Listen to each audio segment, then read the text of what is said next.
বাংলাদেশ বিশ্ব দরবারে মাথা উঁচু করে চলবে, কারো কাছে মাথা নত করে নয়, এবং বাংলাদেশকে আমরা এগিয়ে নিয়ে যাব অভিষ্ট লক্ষ্যে। রাস্তাঘাট, পুল, ব্রিজ, রেল, নৌপথ, বিমান সব ক্ষেত্রেই আমাদের উন্নয়নের ছোঁয়া রয়েছে। ইনশাআল্লাহ বাংলাদেশকে আর কেউ পিছনে টানতে পারবে না। আমরা অপ্রতিরোধ্য গতিতে বাংলাদেশের অগ্রযাত্রা অব্যাহত রাখতে সক্ষম হব সকলের সহযোগিতায়।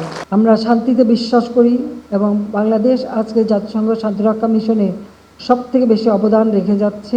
ইতিমধ্যে অনেকগুলি কাজ করেছি।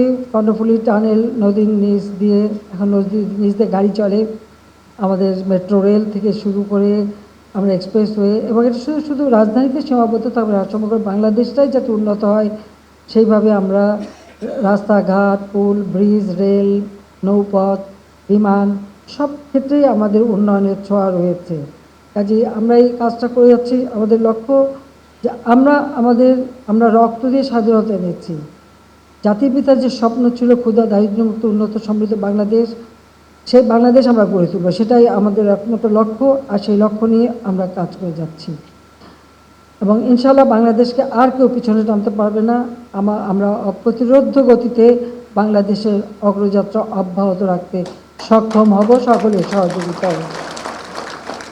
আমি আমাদের প্রিয় গার্ডসদের বলবো যে নিশ্চিদ্র নিরাপত্তাই গার্ডসদের লক্ষ্য। এই মঞ্চে দীক্ষিত হয়ে প্রতিষ্ঠা লগ্ন থেকে অদ্যাবধি এই রেজিমেন্টের সদস্যগণ সাহস, আন্তরিকতা, পেশাগত দক্ষতা, সততা, কর্তব্যনিষ্ঠা এবং দেশপ্রেমের শপথে বলীয়ান হয়ে সর্বদা দায়িত্ব পালন করে আসছেন।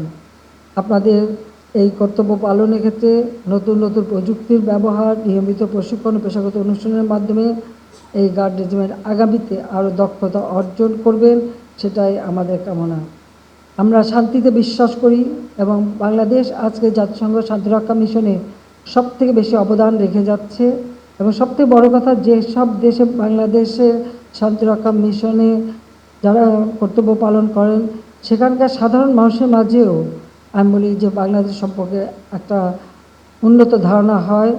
এবং আমি বলতে পারি যে যারা শান্তিরক্ষা মিশনে কাজ করেন তারা সেই সব দেশের মানুষের হৃদয়ে স্থান করে নেন এবং জয় করে আনেন বাংলাদেশকে। সেটার জন্য সত্যি আমি গর্বিত। সবাইকে আমার ধন্যবাদ। আমি আর বেশি সময় নেব না। আমি এটুকু বলবো যে আজকে পিজিআরের এই প্রতিষ্ঠা লগ্নে আপনারা সকলে সুস্থ থাকেন, ভালো থাকেন, পরিবার পরিজন সকলে সুস্থ থাকেন।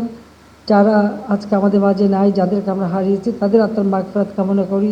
পরিবারের সদস্যদের আমার সহমর্মিতা জানাই এবং সেই সাথে সাথে সকলের জীবন সুন্দর হোক, উজ্জ্বল হোক। বাংলাদেশ ক্ষুধামুক্ত, দারিদ্র্যমুক্ত, উন্নত, সমৃদ্ধ, আধুনিক, প্রযুক্তি জ্ঞান সম্পন্ন বাংলাদেশ, যে বাংলাদেশ স্মার্ট বাংলাদেশ হবে, সেই বাংলাদেশ আমরা গড়ে তুলি। 2041 সাল পর্যন্ত, 21 থেকে 41 সে প্রেক্ষিত পরিকল্পনা প্রণয়ন করে দিয়েছি আমি।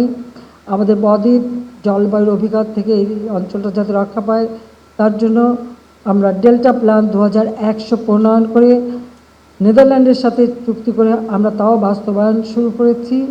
আর জাতিসংঘ ঘোষিত SDG সাস্টেইনেবল ডেভেলপমেন্ট গোল, সেটাও অর্জন করার পথে আমরা এগিয়ে যাচ্ছি। ইনশাআল্লাহ বাংলাদেশ বিশ্ব দরবারে মাথা উঁচু করে চলবে, কারো কাছে মাথা নত করে নয়, এবং বাংলাদেশকে আমরা এগিয়ে নিয়ে যাব অভিষ্ট লক্ষ্যে। সবাইকে আমি আবারও ধন্যবাদ জানাই। সবাই ভালো থাকেন, সুস্থ থাকেন। আমার দীর্ঘ বক্তৃতা ধৈর্য ধরে শোনার জন্য সবাইকে আন্তরিক ধন্যবাদ জানাচ্ছি। নগদের কাছে সব গ্রাহকই প্রিয়, তাই তো সারা দেশে ক্যাশ আউট চার্জ সবচেয়ে কম।